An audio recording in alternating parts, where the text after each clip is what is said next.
Bonjour, la leçon d'aujourd'hui concerne le conditionnel présent. Le conditionnel présent est un mode en français utilisé pour exprimer la politesse, un souhait, une hypothèse, une possibilité ou encore une action soumise à une condition. Il est aussi souvent utilisé dans des phrases hypothétiques avec le conditionnel lié à l'imparfait. Les principaux emplois du conditionnel présent. Premièrement, exprimer la politesse. Parler avec quelqu'un avec politesse. Ou bien demander quelque chose avec politesse. Deuxièmement, exprimer un souhait ou un désir. C'est-à-dire souhaiter quelque chose qu'on n'a pas maintenant et qu'on pourra avoir dans le futur. Exemple, j'aimerais partir en voyage. Ou bien, nous voudrions une nouvelle maison. L'emploi suivant, c'est exprimer une hypothèse ou une possibilité. Ici, on emploie si plus l'imparfait plus le conditionnel présent. Donc si exprime l'hypothèse ou la possibilité. Et on peut dire aussi, elle exprime la condition. Si j'étais riche, je voyagerais dans le monde entier. La condition de voyager, c'est être riche. Le deuxième exemple, il ferait beau demain selon la météo.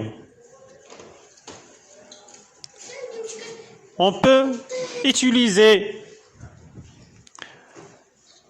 le conditionnel présent pour donner un conseil. Exemple, tu devrais appeler ton médecin. Vous pourriez étudier davantage.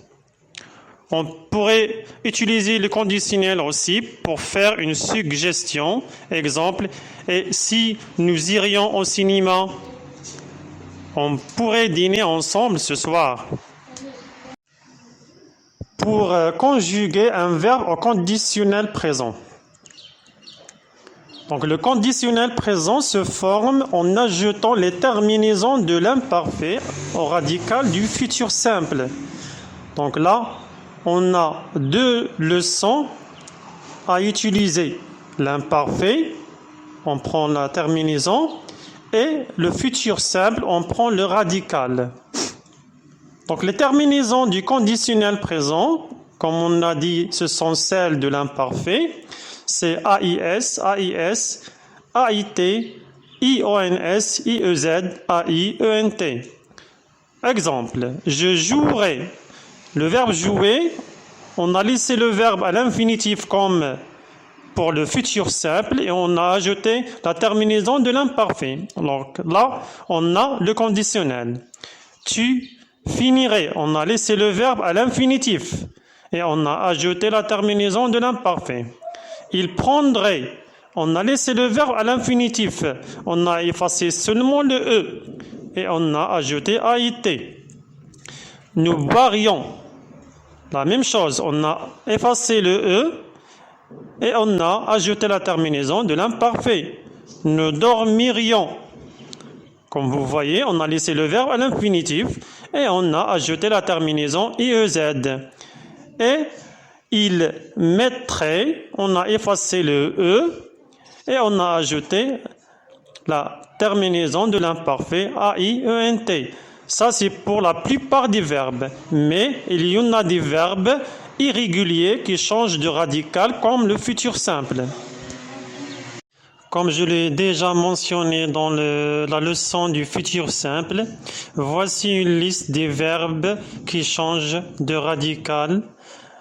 Ces radicaux, il faut les apprendre par cœur.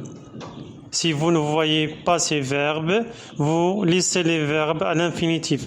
Il y en a des verbes qui prennent la même terminaison ou bien le même radical que les verbes de cette liste.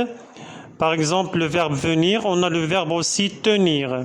Et tous les verbes qui se terminent avec enir. Vous avez le verbe courir et le verbe mourir. Le verbe devoir, recevoir, pleuvoir se conjugue de la même façon, c'est-à-dire on efface OI.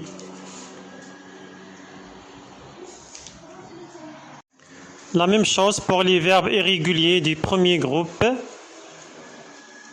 Vous avez le verbe envoyer. On efface OYER et on ajoute E2R dans le radical, puis la terminaison. Le verbe appeler comme le présent de l'indicatif, on double le L. Le verbe acheter, on ajoute l'accent grave. Les verbes qui se terminent avec YER, sauf le verbe envoyer, on efface le Y et on ajoute I, c'est-à-dire on remplace Y par I, et on laisse le verbe à l'infinitif. Le verbe geler, on ajoute l'accent grave comme acheter, et le verbe jeter, on double le T, et on laisse ER de l'infinitif, et on ajoute la terminaison de l'imparfait, c'est-à-dire pour avoir le conditionnel présent.